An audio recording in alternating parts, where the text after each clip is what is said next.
दर्शको नमस्कार. आरोग्य संपदा या कार्यक्रमात आपलं मनपूर्वक स्वागत. मित्रहो, आपला भारत देश हा विविधतेनं नटलेला देश आहे. आपल्या देशामध्ये अनेक धर्माचे, अनेक संप्रदायाचे, अनेक जातीचे, अनेक प्रवाह असणारे समुदाय एकत्रपणे नांदत असतात. खरं तर विविधतेतून एकता ही आपल्या देशाची खरी ओळख आहे. अशाच समुदायांपैकी एक अत्यंत महत्त्वाचा समुदाय म्हणजे आदिवासी बांधव, आपला आदिवासी समाज. हा आदिवासी समाज आपल्या संपूर्ण भारतामध्ये अत्यंत दुर्गम अशा डोंगराळ प्रदेशांमधून विखुरला आहे. त्यामुळे तो विकासाच्या मुख्य धारेमध्ये आलेला नाही. पण विकासाच्या मुख्य धारेमध्ये आणण्यासाठी शासन स्तरावरून आणि स्थानिक पातळीवरून अनेक प्रकारचे प्रयत्न केले जात आहेत. त्यांच्यासाठी विविध प्रकारच्या विकासाच्या योजना राबवण्यात येत आहेत. या योजनांपैकी आरोग्यविषयक ज्या सेवा या आदिवासींना पुरवण्यात येत आहेत त्यांच्याविषयीची माहिती आजच्या कार्यक्रमामधून आपण घेणार आहोत. आणि ही माहिती आपल्याला देण्यासाठी आज आपल्या स्टुडिओमध्ये माझ्या समवेत उपस्थित आहेत डॉक्टर आशिष सातव. डॉक्टर नमस्कार. नमस्कार. सर्व दर्शकांना माझा मनापासून नमस्कार.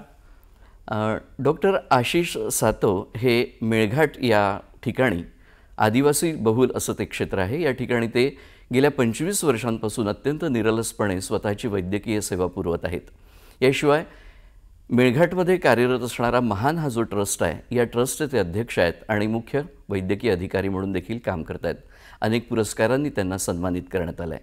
तेव्हा आपण त्यांच्याविषयी या कार्यक्रमातून आपण माहिती जाणून घेऊया. डॉक्टर नमस्कार. नमस्कार. कार्यक्रमात आपलं मनपूर्वक पुन्हा एकदा स्वागत. धन्यवाद. मी आत्ताच म्हटल्याप्रमाणे आदिवासी बहुल क्षेत्र आपल्या भारतामध्ये फार मोठ्या प्रमाणावर आहे. महाराष्ट्रामध्ये जो आदिवासी समाज आहे त्या आदिवासी समाजाचं वैशिष्ट्य काय आणि आदिवासी समाज हा कोणाला म्हटलं जातं हे तुम्ही आम्हाला सांगा. मुख्यतः जो आपण ज्याला म्हणतो आदी म्हणजे पूर्वीपासून असलेला, म्हणजे या देशामध्ये जो किंवा राज्यामध्ये पूर्वीपासून जो समाज अस्तित्वात आहे ज्याला आपण मूळ निवासी म्हणू, तो आदिवासी समाज आहे.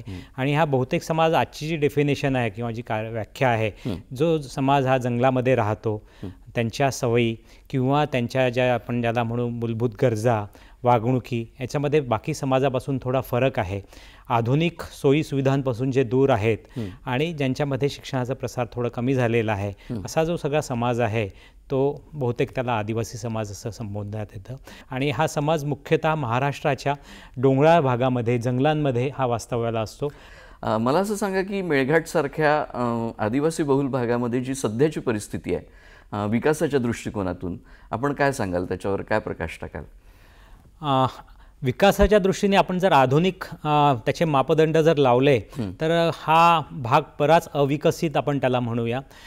जर आपण डॉक्टरांची तुलना जर बघूया तर हे जे प्रमाण आहे म्हणजे डॉक्टर पॉप्युलेशन रेशो आपण ज्याला म्हणतो ती <1 आहे. म्हणजे 10,000 लोकसंख्येसाठी एकपेक्षाही कमी डॉक्टर्स तिथे आहे. दवाखान्यांची संख्या कमी आहे. इंटेन्सिव्ह केअर युनिट ज्याला आपण अतिदक्षता विभाग म्हणतो त्याचं महानच एकमेव अतिदक्षता विभाग आहे, दुसरं नाही आहे. त्याच्यानंतर जे MBBS डॉक्टर्स आहेत त्यांची संख्यासुद्धा अत्यंत कमी आहे. सुविधाचं आपण म्हणूया तर स्त्रीरोग तज्ज्ञांची संख्या कमी आहे, बालरोग तज्ज्ञांची संख्या कमी आहे, एनेस्थेटिस्टची संख्या कमी आहे, नेत्ररोग तज्ज्ञांची संख्या कमी आहे. दळणवळणाची साधने खूपच कमी आहेत. म्हणजे प्रत्येक गावात दिवसातनं एखादीच बस जाईल. आज धारणीला जर जे मुख्य ठिकाण आहे तिथे जायचं असेल तर दिवसातनं 8 ते 10 बसेस तिथे जातात. रात्रीच्या वेळेस 75% लोकांकडेच फक्त विद्युत आहे. 25% लोकांकडे आजही स्वतःची विद्युत नाही आहे. 10 ते 12% गावं अशी आहेत की तिथे अजूनही विद्युत पोहोचलेली नाही आहे. पाण्याचं मुख्य ही समस्या आहे. शुद्ध पाणी 80% लोकांना आजही तिथे शुद्ध पाणी मिळत नाही आहे. वर्षभर काम नाही आहे. म्हणजे वर्षातनं 6 ते 7 महिनेच फक्त रोजगार तिथे मिळतं, बाकी इतर 6 महिने रोजगारासाठी त्यांना बाहेर जावं लागतं. तर अशा पद्धतीने आपण विकासाच्या आधुनिक विकासाच्या भाषेत जर बोलू तर हा समाज आज फार त्या पद्धतीने मागे आहे. सुविधा तिथे त्या पद्धतीने नाही आहेत. उद्योगधंदे नाही आहे, कुठली इंडस्ट्री मेळघाटमध्ये नाही आहे, त्याच्यामुळे रोजगार नाही आहे.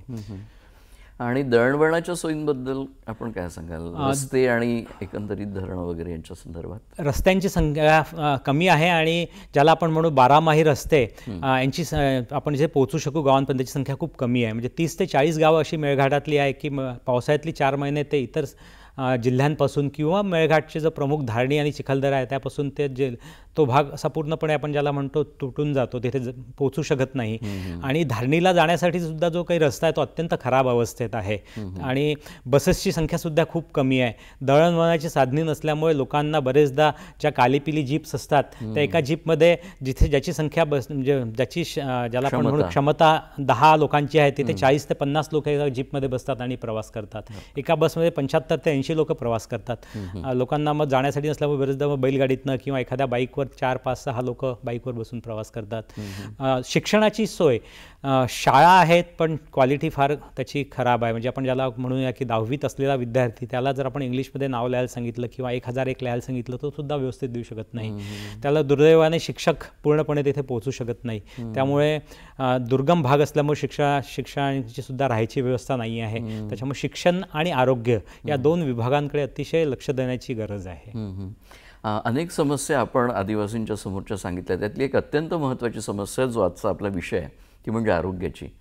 ह्या सगळ्या आदिवासी बांधवांना आरोग्याच्या कोणकोणत्या समस्यांना सामोरं जावं लागतं, त्या समस्यांची माहिती आम्हाला सांगा. आज आपल्या सगळ्यांना माहिती आहे की मेळघाटची प्रमुख समस्या किंवा कुठल्याही आदिवासी भागाची समस्या ही कुपोषणही आहे. कुपोषण 2 प्रकारचे आहेत, एक SUW आणि सॅम म्हणजे सिव्हिअर अंडरवेट आणि severe acute malnutrition. Severe acute malnutrition म्हणजे वेट फॉर हाईट, म्हणजे ज्या एखाद्या मुलाची 5 वर्षाखालचा मुलगा आहे एका पर्टिक्युलरली हाईटला त्याचं जे वेट म्हणजे वजन असायला हवं त्याच्यापेक्षा जर ते कमी असेल, 3 स्टँडर्ड डेव्हिएशन असेल तर त्याला आपण सिव्हिअर ॲक्यूट मालन्यूट्रिशन म्हणतो. आणि एखाद्या मुलाचं वजन वेट फॉर एज म्हणजे पर्टिक्युलरली वयामध्ये जे काही वजन असायला पाहिजे त्याच्यापेक्षा 3 स्टँडर्ड डेव्हिएशननी कमी असेल तर त्यात आपण सिव्हिअर अंडरवेट म्हणतो. त्याप्रमाणे स्टंटिंग म्हणजे उंची कमी असलेली. आज मेळघाटमधली जवळपास 66% मुलं हे स्टंटेड आहेत आणि 37% मुलं हे सिव्हिअरली स्टंटेड आहेत, यांची उंची खूप कमी आहे. आणि तसेच मेळघाटची एक 10% मुलं हे ज्याला आपण म्हणू सिव्हिअरली ॲक्यूट मालनरिश्ड आहेत आणि 18 ते 20% मुलं हे सिव्हिअरली अंडरवेट आहेत. कुपोषणासोबत दुसरा मुख्य इश्यू आहे बालमृत्यू आहे. बालमृत्यू कुपोषणाव्यतिरिक्त न्यूमोनियामुळे होणारे मृत्यू आहे, डायरिया आहे, मलेरिया आहे, नवजात बाळांचे आजार आहे जसं निओनॅटल सेप्सिस जंतुदोष ज्याला आपण म्हणतो, बर्थ एस्फिक्सिया म्हणजे दमघुटा बाळ म्हणतो, हे तिची समस्या आहे. त्याच्यासोबतच एक फार प्रमुख समस्या जी आहे तरुणांचा मृत्यू. 16 ते 60 हा जो वयोगट आहे ज्याला आपण इकॉनॉमिकली प्रॉडक्टिव्ह एज कमावतो वयोगट म्हणतो, या वयोगटामध्ये 1 लाख लोकसंख्येमध्ये जवळपास 400पेक्षा जास्त तरुण मेळघाटमध्ये मरतात, जेव्हा भारतामध्ये ही फिगर 178 आहे. म्हणजे भारतापेक्षा 2.3 पटींनी जास्त तरुणांची मरण्याची खूप गंभीर अशी समस्या आहे. आपण बघतो एक तरुण जेव्हा मरतो त्यावेळेस त्याचं कुटुंबाला हानी पोहोचते, त्या गावाला हानी पोहोचते आणि पूर्ण देशाला हानी पोहोचते. मेळघाटचा जो काय हा आमचा अभ्यास आहे 25 वर्षाचा, त्याला जर आपण पूर्ण भारताच्या आदिवासी भागासाठी जर एक्स्ट्रापोलेट केलं तर दरवर्षी भारताच्या आदिवासी भागांमध्ये जवळपास 2 लाख तरुण मृत्युमुखी पडतात आणि दुर्दैवाने कोणाचंही त्याच्याकडे लक्ष नाही आहे. आपण कोविडच्या काळात बघितलं की 1 लाख तरुण मेले, पूर्ण भारत खडबडून जागा झाला. पण दरवर्षी अनेक वर्षांपासून 2 लाख कुटुंब हे पोरके होतात आहे आणि त्या समस्येकडे दुर्दैवाने कोणाचं लक्ष नाही येतात. प्रामुख्याने मृत्यूचं मुख्य कारण जे आहे ट्युबरक्युलोसिस आहे, न्यूमोनिया आहे, हृदयाचे आजार आहेत, ब्लड प्रेशरचा आजार आहे, जॉन्डिसचा आजार आहे, आत्महत्येचं प्रमाण आदिवासी समाजामध्ये खूप जास्त आहे, दम्याचे आजार, स्मोकिंग आणि अल्कोहोलिझम याच्यामुळे होणारे आजार याचंही प्रमाण खूप जास्त आहे. त्यानंतर HIV सुद्धा शिरकाव तिथे झालेला आहे. डोळ्यांचे आजार जर आपण बघूया तर अंधत्व खूप जास्त आहे, म्हणजे इतर समाजापेक्षा जवळपास 1.5 पट जास्त अंधत्व तिथे आहे, ज्याच्यामध्ये जीवनसत्वाच्या अभावामुळे ह्या सगळ्या आजारांचं प्रमाण जास्त आहे. म्हणजे कुपोषण ज्यातला भाग प्रोटीन माल न्यूट्रिशन आहे, कॅलरीज माल न्यूट्रिशन आणि व्हिटॅमिन A डेफिशियन्सी आहे, व्हिटॅमिन D डेफिशियन्सी आहे, त्यानंतर व्हिटॅमिन B12 डेफिशियन्सी आहे, फॉलिक ॲसिड डेफिशियन्सी आहे, अनेक न्यूट्रिशनल डेफिशियन्सीमुळे तिथे आजार होतात. म्हणजे 2 प्रकारचे, आता हा जो आदिवासी समाज आहे 3 प्रकारच्या आजारांमुळे ग्रस्त आहे. एक तर जंतूंमुळे होणारे आजार, जसं मी सांगितलं की डायरिया, मलेरिया, न्यूमोनिया, ट्युबरक्युलोसिस हा मुख्य आजार आहे. कुपोषण प्रोटीन आणि कॅलरीज आणि व्हिटॅमिन Aच्या डेफिशियन्सीमुळे होणारे आजार आहे. आणि लाईफस्टाईल इंड्यूस डिसीज जसं दारू पिण्यामुळे आहे, तंबाखूमुळे होणारे आजार आहे, कॅन्सर, तोंडाचा कॅन्सर आहे, हायपरटेन्शन सारखे आजार आहे, हृदयरोगाचे आजार खूप गंभीर पद्धतीने आहे, जॉन्डिस आहे, हे सगळे बिहेवियरल इश्यूज सुद्धा तिथे आलेले आहेत. आणि मानसिक अजून मानसिक आजारांचं प्रमाण मेळघाटात खूप वाढतं आहे. जसं मी तुम्हाला सांगितलं आत्महत्या प्रकारचे मानसिक ज्याला आपण डिप्रेशन म्हणू, डिप्रेशन आहे, सायकोसिस आहे, त्याच्यानंतर सुसाईड आहे, आत्महत्येचं प्रमाण खूप जास्त आहे, हे मुख्य न्यूनगंड आहे. ॲडिक्शन आहे, टोबॅको ॲडिक्शन, अल्कोहोल एक सुद्धा मानसिक आजाराचंच एक लक्षण आहे. म्हणजे मानसिक आरोग्याकडेही लक्ष देणं गरजेचं आहे. नक्कीच खूप जास्त गरजेचं. याशिवाय संसर्गजन्य असे काही आजार आढळून येतात का? मी जसं सांगितलं की ट्युबरक्युलोसिस हा एक प्रमुख आजार आहे. आज मेळघाटातली जी तरुण माणसं मरतात त्यापैकी 20% मनुष्य हे ट्युबरक्युलोसिसमुळे मरतात. लहान मुलं जे मरतात त्यापैकी जवळपास एक 50% जे मुलं आहे ते संसर्गजन्य आजारांमुळे मरतात. जसं न्यूमोनिया आहे, डायरिया आहे, मलेरिया आहे, नवजात बाळांचा जंतुदोष आहे, हे सगळे संसर्गजन्य असे आजार आहेत. त्याच्यामुळे मृत्यूचं प्रमाण खूप जास्त आहे. तसंच डॉक्टर, ही सगळी आदिवासी जमात ही अत्यंत डोंगराळ आणि दुर्गम अशा भागामध्ये राहते, जिथे जीवनसत्वांचा अभाव, अनेक कारणं आपण सांगितलीत. ह्याच्यामध्ये मला असं सांगा की त्वचेचे पण विकार काही या आदिवासींमध्ये दिसून येतात का? हे त्वचेचे विकार आपण जाणून घेऊया, पण तत्पूर्वी वेळ झाली या कार्यक्रमात एक छोट्याशा विश्रांतीची. दर्शक हो, आपण कुठेही जाऊ नका, आम्ही लगेचच परतत आहोत. कार्यक्रमात घेत आहोत एक छोटीशी विश्रांती.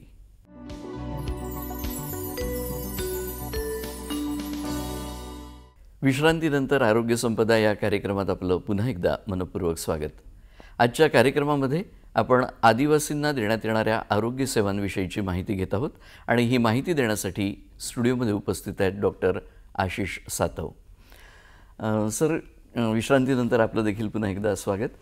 मला असं सांगा की मी जो प्रश्न विचारला होता विश्रांतीपूर्वी, की कोणकोणत्या प्रकारचे त्वचारोग या आदिवासींमध्ये दिसून येतात? मुख्यतः इथे स्कॅबीज, कारण की मी जसं म्हटलं की आश्रमशाळा आहेत किंवा गावांमध्ये सुद्धा हे लोक खूप जवळजवळ राहतात. त्यामुळे एखाद्याला जर स्कॅबीज नावाचा आजार झाला, जंतूंमुळे होणारा आजार आहे, तर तो लगेच इतरांमध्ये तो पसरतो.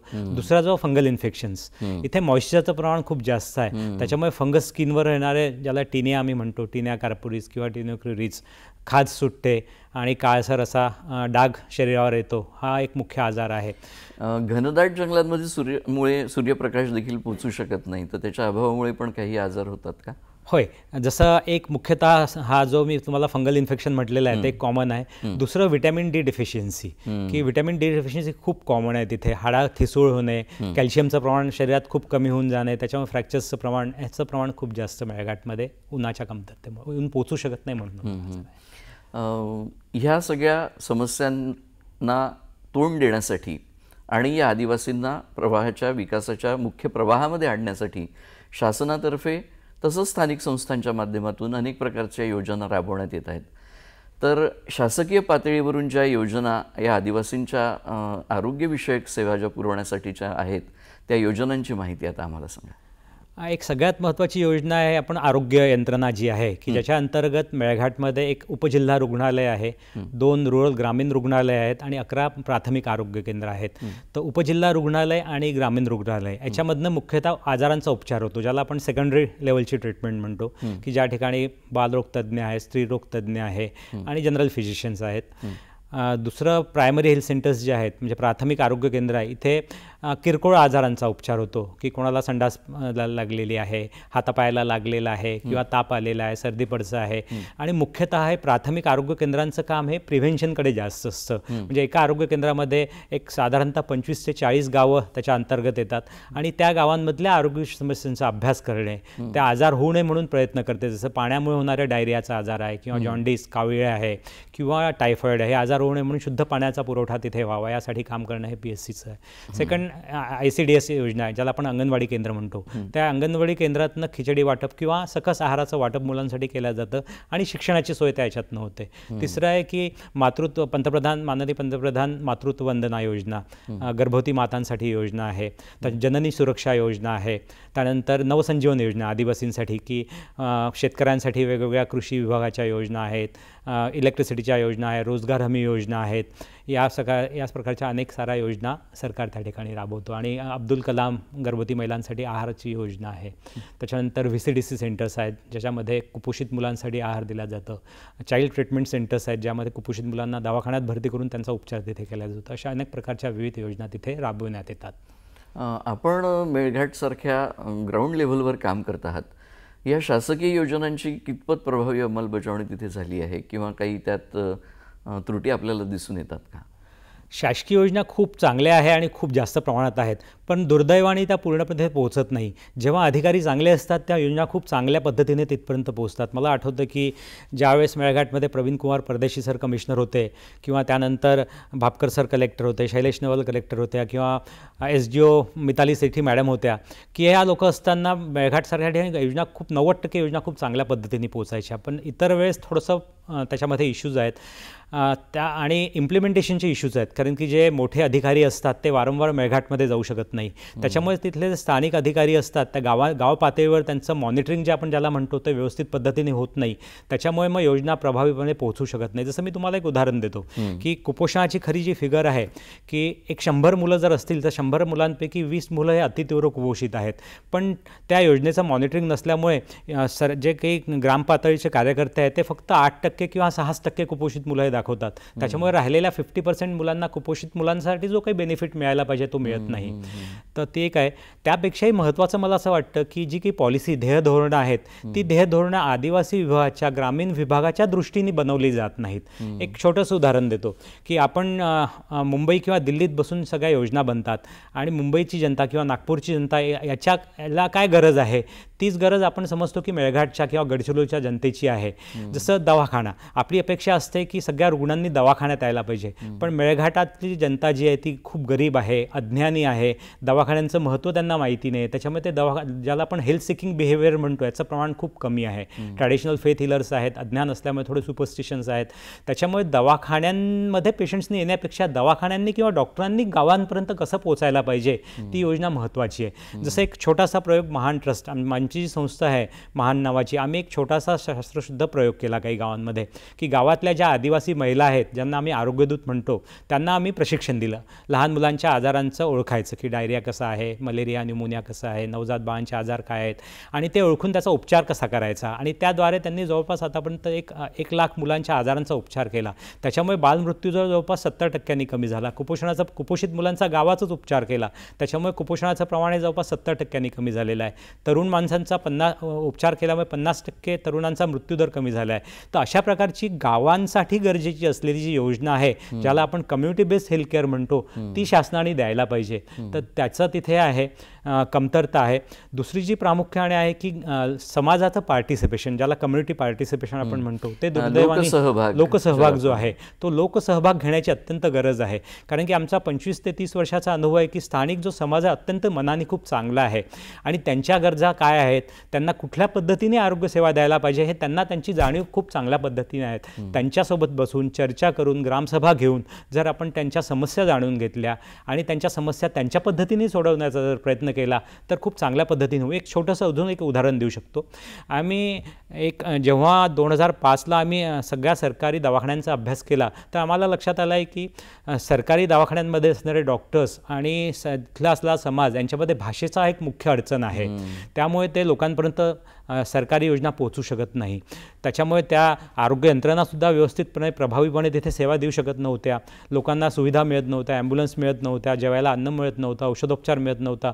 मग आम्ही शासनासोबत, तिथले कलेक्टर कमिशनर खूप चांगले असल्यामुळे त्यांच्या मदतीने आणि काही सामाजिक संस्थांच्या मदतीने महान ट्रस्टनी एक समुपदेशक कार्यक्रम तिथे राबवला, ज्यामध्ये हे जे समुपदेशक आहेत त्यांच्याकडे जबाबदारी होती की जो कुठली गर्भवती माता किंवा कुपोषित मूल दवाखान्यात येत आहे त्यांच्या पॅरेंट्सचं काउन्सिलिंग करायचं, समुपदेशन करायचं आणि त्यांना दवाखान्यात थांबण्यासाठी मदत करायची. हा प्रकल्प सुरू होण्यापूर्वी एकूण 5,000 कुपोषित मुलं तिथे होते. त्यापैकी फक्त 5% मुलं दवाखान्यात भरती व्हायचे. हॉस्पिटल डिलिव्हरीचं प्रमाण हे फक्त 5% होतं. बहुतेक लोक घरीच आपली डिलिव्हरी करायचे.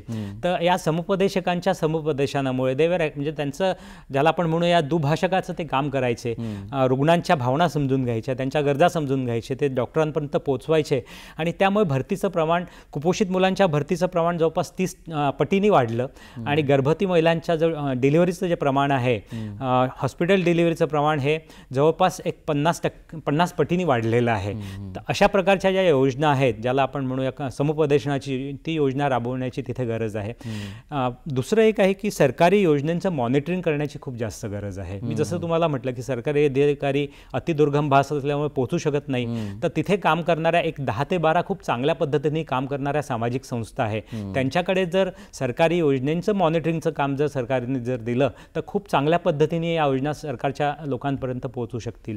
म्हणजे शासकीय संस्था, शासकीय यंत्रणा आणि स्थानिक संस्था यांच्या सहभागातून जर अशा प्रकारच्या योजनांची प्रभावी अंमलबजावणी झाली तर आदिवासींच्यासाठी नक्कीच एक चांगलं काम तिथे उभं राहू शकेल असं आपल्या बोलण्यातनं दिसतंय.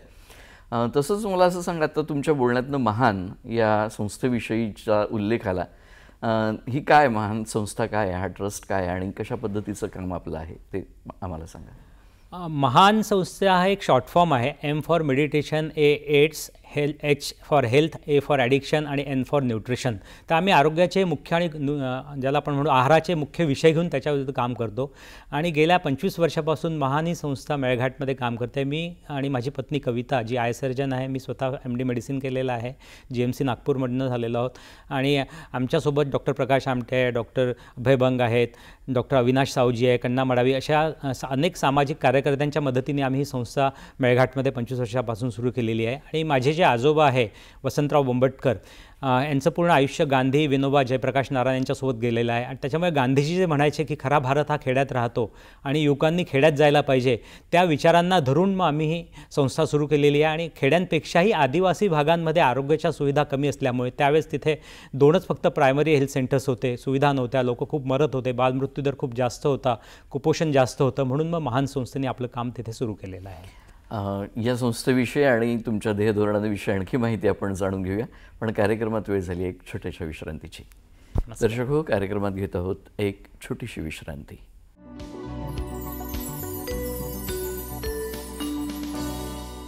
विश्रांतीनंतर कार्यक्रमात आपलं पुन्हा एकदा मनपूर्वक स्वागत. डॉक्टर, विश्रांतीपूर्वी आपण तुमच्या महान या ट्रस्टच्या एकंदरीत कार्याविषयी जाणून घेत होतो. या संस्थेची काय ध्येयधोरण आहेत, आपण काय सांगाल?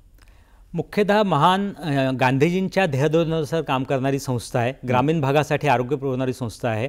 त्यामध्ये सगळ्यात मुख्य आहे की लोकसहभागातून लोकांचं आरोग्य चांगलं करणे, त्यासाठी सस्टेनेबल एक मनुष्य, आपल्या स्वतःच्या पायावर उभा राहणारा मनुष्य उभा राहील, त्यासाठी सेवा देणे त्यांना.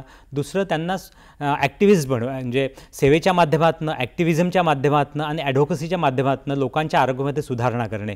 त्यासाठी आम्ही सगळ्यात प्रामुख्याने एक दवाखाना चालवतो, महात्मा गांधी आदिवासी दवाखाना आमच्या दवाखान्याचं नाव आहे, ज्यामध्ये 30 बेडेड आमचं रुग्णालय आहे, ज्यामध्ये आम्ही आदिवासींसाठी पूर्णपणे 100% मोफत सुविधा देतो. मी स्वतः MD मेडिसिन केलेलं आहे, तर ज्याला आपण क्रिटिकल पेशंट्स म्हणतो, गंभीर आजार आहे, जसं हृदयरोगाचे आजार आहे, त्यानंतर सिव्हिअर हायपरटेन्शनचे आजार आहे, कोमा, बेशुद्ध असलेला मनुष्य आहे, ब्रेन हिमोरेज आहे, साप चावलेला आहे, त्याला धनुर्वात आहे, त्याचे गंभीर रुग्ण आहे, या सगळ्या रुग्णांचा उपचार करणारा आमचं एकमेव दवाखाना मेळघाटमध्ये. आमच्या इथे व्हेंटिलेटरसारख्या सुविधा आहेत, ऑक्सिजन कॉन्सन्ट्रेटर्स आहेत, ऑक्सिजन प्लांट आहेत.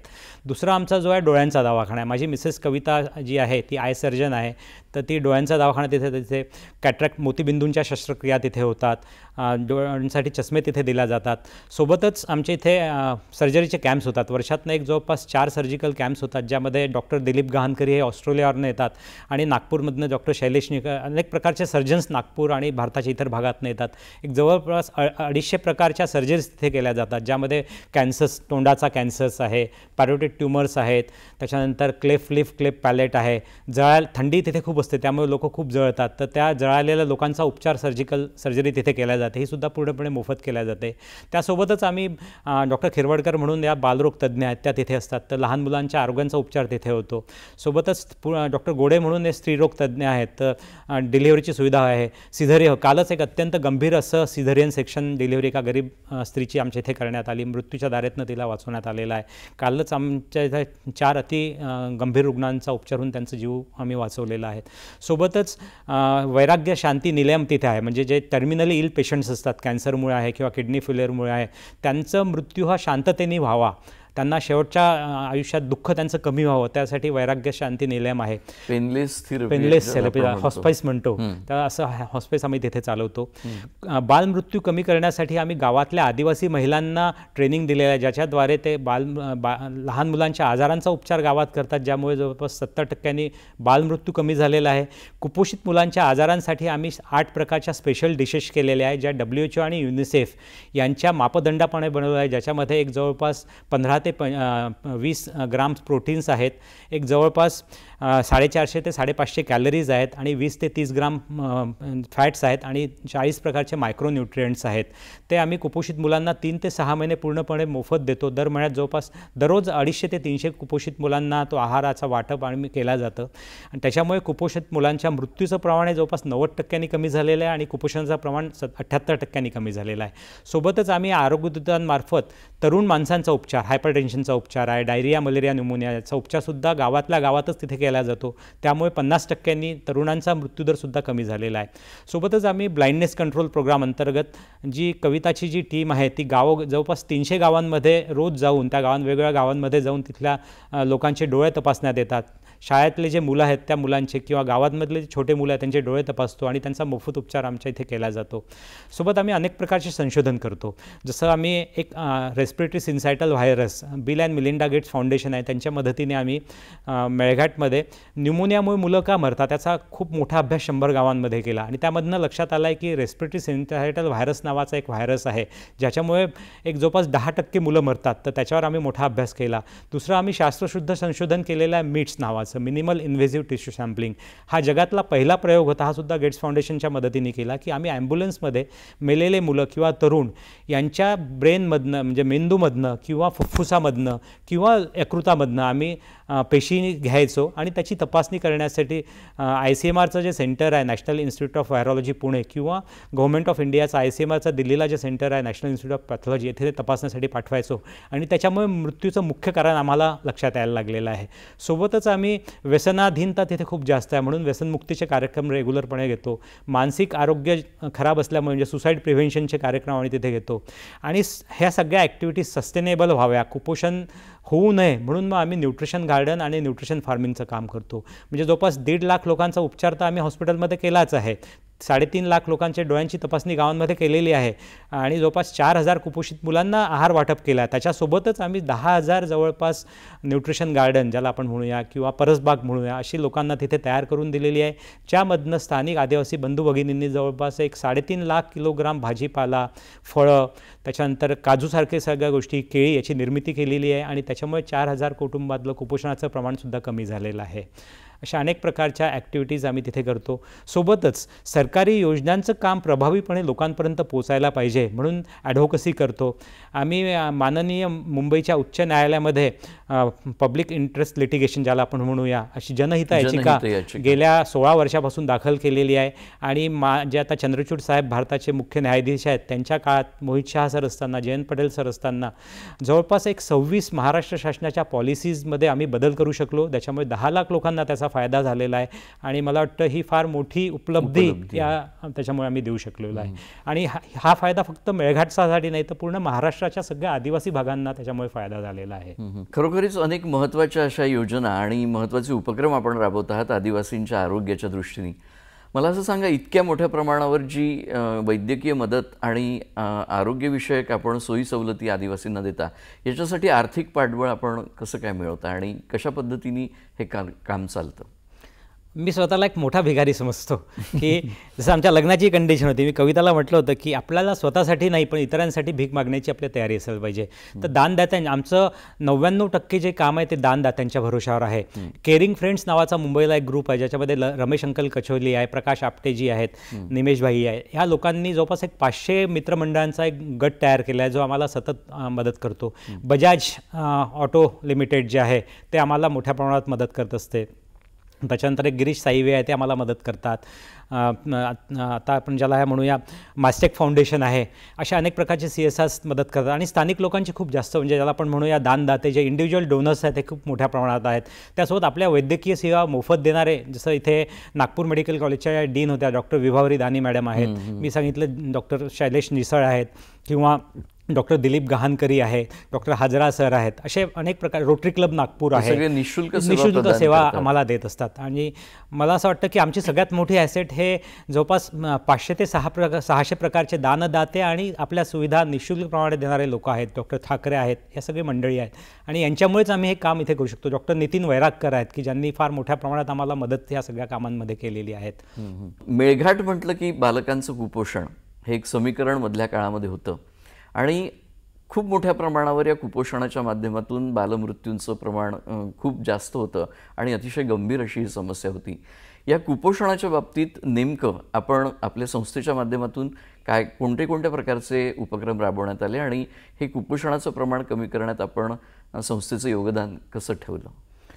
सगळ्यात महत्त्वाचा आम्ही जो पहिला उपक्रम आहे की कुपोषित मुलांसाठी आम्ही community based management of severe malnutrition म्हणजे अतितीव्र कुपोषित मुलांचा गावातल्या गावात उपचार हा एक सुरू केला आहे, ज्यामध्ये गावातली जी आमची आरोग्यदूत आहे, ज्याला आपण सेमी लिटरेट महिला स्थानिक आदिवासी म्हणतो, ती गावातल्या मुलांचं वजन करते. दर महिन्यात वजन, उंची, मिड अप्पर आर्म म्हणजे मध्य दंडगोल ही मोजते आणि त्यानुसार मग त्याचं कुपोषणाच्या कुठल्या वर्गात तो आहे, तीव्र कुपोषित आहे, अतितीव्र कुपोषित आहे की नॉर्मल आहे, ते डिटरमाइन केलं जातं. आणि जे अतितीव्र कुपोषित मुलं असतात त्यांना आम्ही 8 प्रकारचे खाद्य पुरवतो, जे WHO आणि युनिसेफ यांच्या मापदंडानुसार, मी मगाशी जसं प्रोटीन, फॅट आणि कॅलरीज त्यात असतात ते सांगितले, ते जर सॅम नावाचा जर गट असेल, सिव्हिअर ॲक्यूट मालन्यूट्रिशन असेल, तर त्याला 3 महिने आपण हा आहार देतो आणि SUW जर असेल तर त्याला 6 महिने आपण हा उपचार दिवसातनं 3 ते 4 वेळा देतो. दुसरी जी आमची आहे की कुपोषित मुलांच्या आजारांचा उपचार, की डायरिया, मलेरिया, न्यूमोनिया, याच्यामुळे कुपोषणाचं प्रमाण वाढतं, तर त्या आजारांचा उपचारसुद्धा आरोग्यदूत तिथे गावातल्या गावांमध्ये उपचार तिथे करतो आणि कुपोषणाचं प्रमाण कमी होतं. तिसरा जो मुख्य आमचा आहे, आमचं जे अस्त्र आहे ते न्यूट्रिशन फार्मिंग आणि परसबाग ज्याला आपण म्हणूया, ते परसबाग तिथे करायची. त्यातनं विविध प्रकारची फळभाज्या आहेत, हिरवा भाजीपाला आहेत, फळं आहेत, डाळी आहेत, सिरियल्स आहेत, ह्या सगळ्या त्याची निर्मिती तिथे करायची, त्याच्याद्वारे कुपोषण करायचं. आणि हे लाँग टर्म टिकावं म्हणून पाणी अडवा आणि पाणी जिरवा हे जे धोरण आहे, एक ढोह मॉडेल, आमचं दिलासा नावाची एक मित्रसंस्था आहे यवतमाळची, त्यांच्या मदतीने आम्ही ही ढोह मॉडेल अनेक गावांमध्ये तिथे राबवलं. त्याच्यामध्ये पाणीचं प्रमाण वाढलं, त्याच्यामुळे लोकांना शेती जास्त वेळ करता येते, उत्पन्न काढता येतं, ती एक योजना आम्ही राबवतो. सोबतच आरोग्य शिक्षणावर खूप जास्त भर देतो. सर, या आरोग्य शिक्षणावरचा जो तुमचे उपक्रम आहे त्यांची माहिती आपण जाणून घेऊया, पण कार्यक्रमात वेळ झाली एक छोट्याशा विश्रांतीची. दर्शक हो, कार्यक्रमात घेत आहोत एक छोटीशी विश्रांती.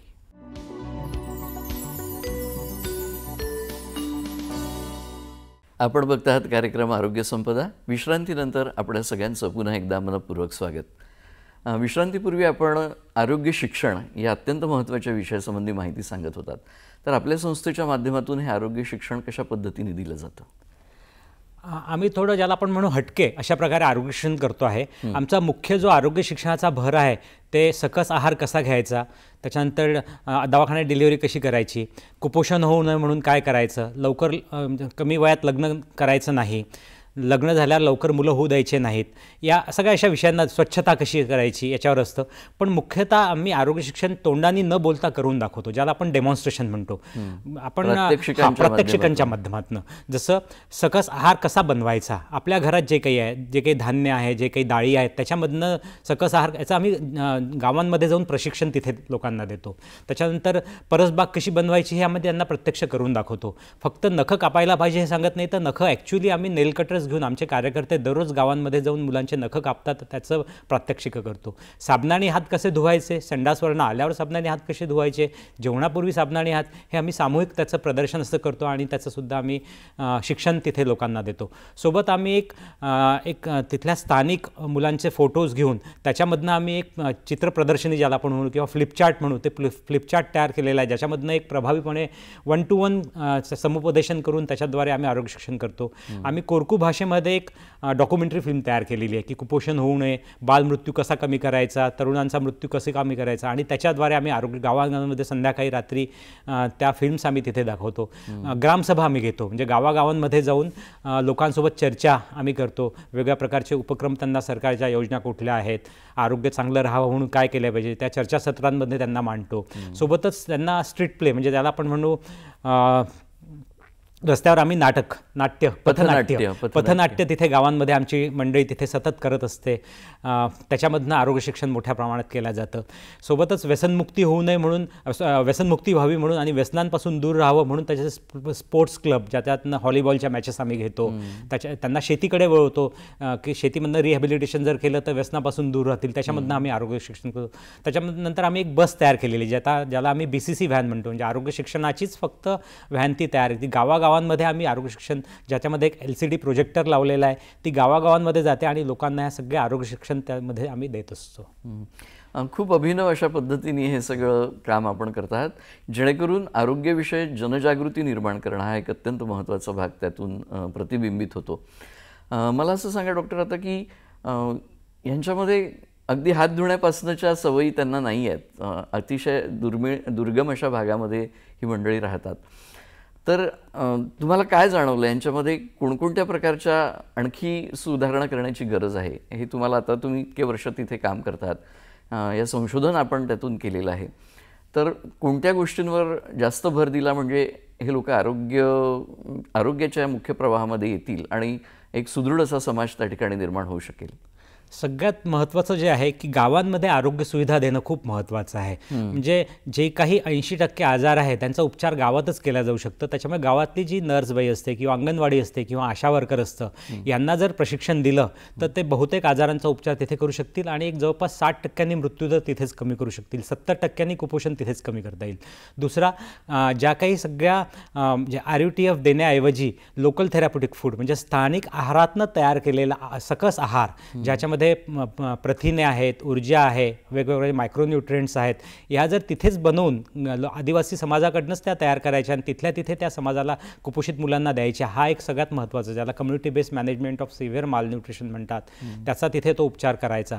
तरुणांचा मृत्यूदर खूप जास्त आहे, त्याच्यामुळे तरुणांच्या आजारांचा उपचार गावातल्या गावातच करणे. हायपरटेन्शन हा प्रमुख आजार आहे, तर हायपरटेन्शनचा आजार गावात करायचा, हा एक महत्त्वाचा आहे. चौथी भूमिका सगळ्या आदिवासी भागांमध्ये, मी आता जे बोलतो फक्त मेळघाटसाठी नाही तर भारताच्या सगळ्या आदिवासींसाठी काय करता येऊ शकते हे सांगू इच्छितो. जसा मेळघाटमध्ये आम्ही सरकारी व्यवस्थेसोबत जाऊन सरकारी रुग्णालयांमध्ये समुपदेशनाचा कार्यक्रम सुरू केलेला आहे, असं भारताच्या सगळ्या दवाखान्यांमध्ये जर समुपदेशनाचा कार्यक्रम सुरू झाला तर दवाखान्यात होणाऱ्या डिलिव्हरीचं प्रमाण, कुपोषित मुलांच्या भरतीचं प्रमाण आणि आजारी लोक त्याच्यामुळे दवाखान्यात जास्तीत जास्त येतील, उपचार घेतील आणि मृत्यू कमी होईल. हे फार महत्त्वाचा बदल करण्याची गरज आहे. आरोग्य शिक्षण खूप जास्त प्रमाणात स्थानिक आदिवासींच्या भाषेमध्ये आरोग्य शिक्षण करण्याची तिथे गरज आहे. दवाखान्यांची संख्या वाढवण्याची सगळ्या भागांमध्ये खूप जास्त गरज आहे. सोबतच दवाखाने जे आहेत त्यांचं अंतर, एक गर्भवती महिला किंवा एक ज्याला आपण ब्रेस्ट फिडिंग मदर आहे, ती आपल्या छोट्याशा मुलाला घेऊन जिथपर्यंत चालू शकते अशा 5 ते 6 किलोमीटरच्या अंतरापर्यंत आरोग्य सुविधा उपलब्ध असणे अत्यंत गरजेचं आहे. तसंच आदिवासींच्या बाबतीत अंधश्रद्धा आणि त्यांच्या रूढी परंपरा हा देखील एक अत्यंत महत्त्वाचा अडसर विकासामध्ये आहे. याच्याविषयी आपण काय सांगाल? आम्ही असं समजतो की अंधश्रद्धा ही काही त्यांची नैसर्गिक वृत्ती नाही आहे. तिथे शेकडो वर्षापासून आदिवासी समाजांपर्यंत सुविधा गेल्या नव्हत्या, डॉक्टर्स कोणीच नव्हते. मी एक तुम्हाला उदाहरण देतो. आमचं एक कोकमार नावाचं गाव आहे जे आमच्या दवाखान्यापासून 55 किलोमीटरवर आहे. 14 किलोमीटर जायला रस्ताच नाही. रात्री 12 वाजता समजा डोकं जरी दुखलं तर त्याला 25 किलोमीटर चालत यावं लागतं. तर ती व्यक्ती मग करणार काय? मग त्याला कुठला तरी मानसिक समाधान मिळावं म्हणून ती स्थानिक तिथल्या भूमिका आहे, परिहार आहे, भगत आहे, यांच्याकडे जाते आणि उपचार घेते. तात्पुरती त्याला बरं वाटतं. त्याच्यातनं ती सुविधा नसल्यामुळे ज्या ठिकाणी आम्ही सुविधा दिल्या त्या ठिकाणी 90% अंधश्रद्धेचं प्रमाण कमी झालेलं आहे. दुसरी पद्धत आम्ही काय वापरलेली आहे, 90% लोकांनी आपल्या अंधश्रद्धा सोडल्या जसं जसं त्यांना सुविधा मिळायला लागल्या. आज सरकारी दवाखान्यांमध्ये रुग्णांचं प्रमाण खूप जास्त वाढलेलं आहे. भूमकाकडे ते जात नाहीत.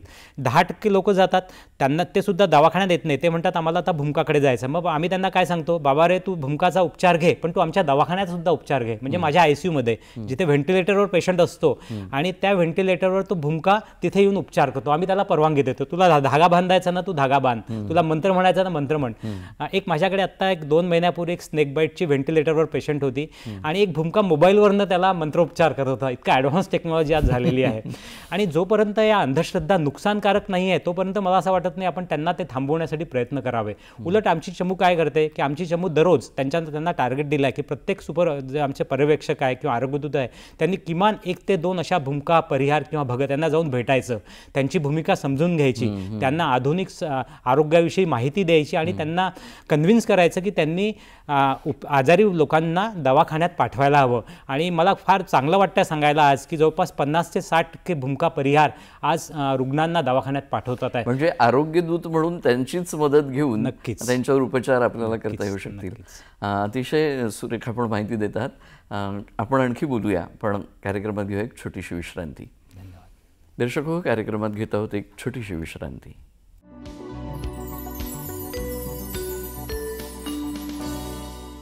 विश्रांतीनंतर कार्यक्रमात आपलं पुन्हा एकदा स्वागत. विश्रांतीपूर्वी आपण खूप महत्त्वाची आणि मनोरंजक अशी माहिती दिली की जी उपयुक्त या सगळ्या उपचारांसाठी राहू शकेल. मगाशी आपण शासकीय योजनांविषयी आणि आरोग्यविषयक ज्या काही सोयीसुविधा शासनाच्या माध्यमातून दिल्या जातात त्यांची चर्चा केली. पण शासकीय यंत्रणांना देखील काहीतरी मर्यादा येतात. अतिशय दुर्गम भागामध्ये हा सगळा समाज राहत असल्यामुळे.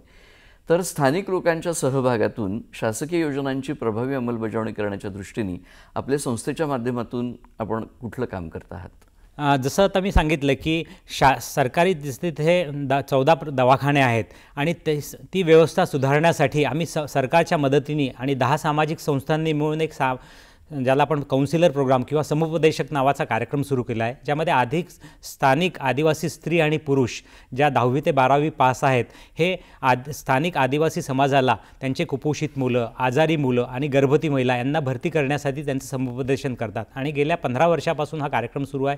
अत्यंत प्रभावीपणे झालेला आहे. त्याच्यामुळे कुपोषित मुलांचं भरतीचं प्रमाण हे जवळपास 30 पटीने वाढलेलं आहे. गर्भवती महिलांचा डिलिव्हरीचं प्रमाण हे जवळपास 3 पटीने वाढलेलं आहे. तर हा मुख्य फायदा. तर अशा प्रकारे समुपदेशनाचा कार्यक्रम सगळ्या भागात राबवण्यात यावा. आरोग्यासोबतच तो अंगणवाडी केंद्र आहे, तिथे सुद्धा समुपदेशकाची जर नियुक्ती झाली तर प्रभावीपणे कार्यक्रम राबवण्यात येतील. तिथे स्थानिक काम करणाऱ्या ज्या काही सामाजिक संस्था आहेत त्या सामाजिक संस्था, स्थानिक आदिवासी जी जमात आहे त्याच्यामध्ये खूप चांगले लोक आहेत. त्यांच्यामध्ये स्थानिक पंचायत असते, ज्याला आड्या पटेल असतो, पोलीस पटेल असतो, सरपंच असतं आणि गावातली प्रमुख जी मोठी मंडळी असते, जी मॅच्युअर्ड मंडळी असते ती त्या पंचायतमध्ये असते. त्या स्थानिक पंचायतीचा जर सहभाग करून घेतला, त्यांच्या काय समस्या जर जाणून घेतल्या शासनाने आणि त्यांच्या सोयीनुसार जर योजना बनवल्या तर खूप प्रभावीपणे तिथे जाऊ शकतील असं मला वाटतं. शिक्षणाच्या बाबतीत सुद्धा शिक्षणाचं शाळा आहेत पण शिक्षक पोहोचू शकत नाही. मग त्या शिक्षकांनी तिथे पूर्ण वेळ हजर राहावं याच्यासाठी जर गावातल्या स्थानिक सामाजिक संस्था आणि स्थानिक तिथले जे काही आदिवासी समाज आहे त्यांच्यामध्ये एक जर मॉनिटरिंग कमिटी जर बनवली तर शिक्षणाची सुद्धा सुविधा फार चांगल्या पद्धतीने आदिवासी समाजापर्यंत पोहोचू शकेल. तिसरं जे आहे की इंडस्ट्रीमधलं तयार झालेलं फूड न वापरता स्थानिक जे काही उपलब्ध तिथे आहार आहे त्याच्यातनं सकस आहाराची निर्मिती करून तेच तिथल्या कुपोषित मुलांना जर दिलं, गरम आहार जर दिला तर त्यांनी योजना प्रभावीपणे राबवण्यात येतील. परसबागेची योजना खूप चांगली योजना आहे. ही जर सरकारने प्रत्येक गावांमध्ये, प्रत्येक अंगणवाडी केंद्रात, प्रत्येक दवाखान्यात जर राबवली तर सकस आहार लोकांपर्यंत पुरेशा प्रमाणात तिथे जाऊ शकेल. मेळघाट हा डोंगरांचा भाग आहे. तिथे पावसाळ्यात पाऊस खूप पडतो पण ते पाणी पूर्ण वाहून जातं. उन्हाळ्यातले 4 महिने आणि हिवाळ्यातले शेवटचे 2 महिने पाणीच मिळत नाही. 2-2 किलोमीटरवरून पाणी आणावं लागतं. जर फडणवीस साहेबांनी जी मागे योजना राबवली होती, डोह मॉडेलसारखी जी योजना आहे, पाणी जिरवा पाणी योजना जी योजना आहे, ती जर प्रत्येक गावांमध्ये जर पोहोचली तर 80% कुपोषणाची संख्या कमी होऊ शकेल. त्याच्यामुळे छोटे छोटे डोह मॉडेल तिथे जर प्रत्येक गावात जर तयार करू शकले तर कुपोषणाची समस्या खूप मोठ्या प्रमाणात कमी होईल. शासनाने आरोग्य शिक्षणाकडे भर देण्याची खूप जास्त गरज आहे. स्थानिक भाषेमध्ये जर आपण आरोग्य शिक्षण दिलं, लोकांच्या सोबत बसून जर आरोग्य शिक्षण दिलं तर कुपोषण कमी होऊ शकेल. सोबतच आरोग्यावरचा जो खर्च आहे तो 3% जर 7% जर वाढवता आला GDPच्या, जर खूप मोठ्या प्रमाणात आरोग्याच्या सुविधा तिथे पोहोचवण्यात येतील. दवाखान्यांची संख्या वाढवण्याची गरज आहे. एक आदिवासी महिला 5 किलोमीटरच्या अंतरात जर तिला आरोग्य सुविधा जर आपण देऊ शकलो तर कुपोषण, बालमृत्यू, मातामृत्यू कमी होऊ शकेल. आणि सोबतच जे काही डॉक्टर्स आहेत तिथे जे काम करतात आहेत त्यांना जास्तीत जास्त सुविधा जर सरकारने दिल्या तर जास्तीत जास्त तरुण डॉक्टर्स आज नवीन तरुण डॉक्टरांना शहरापेक्षा गावांमध्ये जाऊन आदिवासींची सेवा करण्याची इच्छा आहे, तर त्यांना थोडा जास्त पगार दिला, त्यांना PG सीट्समध्ये जर रिझर्वेशन्स दिले, त्यांच्या मुलांना काही सुविधा दिल्या, राहण्याच्या व्यवस्थित सुविधा दिल्या, सिक्युरिटी दिली, एक मान सन्मान दिला, तर खूप जास्त प्रमाणात डॉक्टर तिथे जाऊ शकतील आणि मेळघाट आणि इतर सगळ्या आदिवासी भागांच्या समस्या सुटण्यासाठी खूप मोठ्या प्रमाणात बदल होईल. कुठलीही समस्या अशी नाही आहे की ती सुटण्यासारखी नाही आहे. जर सगळ्यांनी मिळून, सरकार, सामाजिक संस्था आणि स्थानिक जनता यांनी सगळ्यांनी मिळून एकत्रितपणे जर काम केलं तर 99% समस्या ही सोडवता येऊ शकते. खूप महत्त्वाचं सूचना आपण दिल्या आणि या समस्येवरच्या उपाययोजना देखील आपण सांगितल्या.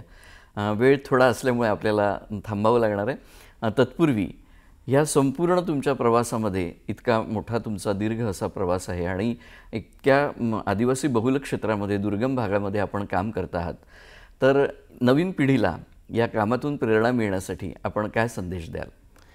तरुणांना मी सगळ्यांना सांगू इच्छितो की तुम्ही शक्य असेल तर आपल्या आयुष्याचा काही भाग अशा ग्रामीण आणि आदिवासी भागांसाठी सेवा देण्यासाठी जा. तुम्ही डॉक्टर असाल तर काही कॅम्प्सद्वारे तिथे जा किंवा पूर्ण आयुष्य आपल्याला झोकून द्या. तुम्ही समजा शिक्षक असाल तर काही दिवस जाऊन तिथल्या स्थानिक मुलांना शिक्षण द्या. कारण की आदिवासी समाजाला आपल्या मदतीची खूप जास्त प्रमाणात गरज आहे, सेवेची गरज आहे. सेवेसोबत आजच्या तरुणांनी थोडं ॲक्टिव्हिझम, ज्याला आपण म्हणूया संघर्षाच्या भूमिकात सुद्धा जाण्याची गरज आहे. कारण की आपल्याला माहिती आहे की बाळ जोपर्यंत रडत नाही तोपर्यंत आई त्याला दूध पाजत नाही. त्याच्यामुळे आजच्या तरुणांनी विधायक कार्यासोबत संघर्ष करण्याची सुद्धा तयारी ठेवायला पाहिजे. त्याच्यासाठी आपलं स्वतःचं मन हे अत्यंत मजबूत करण्याची गरज आहे. कुठलेही काम जर कुठल्या ग्रामीण भागात जर काम करायचं असेल तर मनाचं मजबूतपणा खूप महत्त्वाचा आहे. त्यासाठी आजच्या तरुणाने योग आहे, ध्यान धारणा आहे, मेडिटेशन ज्याला आपण म्हणू, ह्या करण्याची खूप गरज आहे.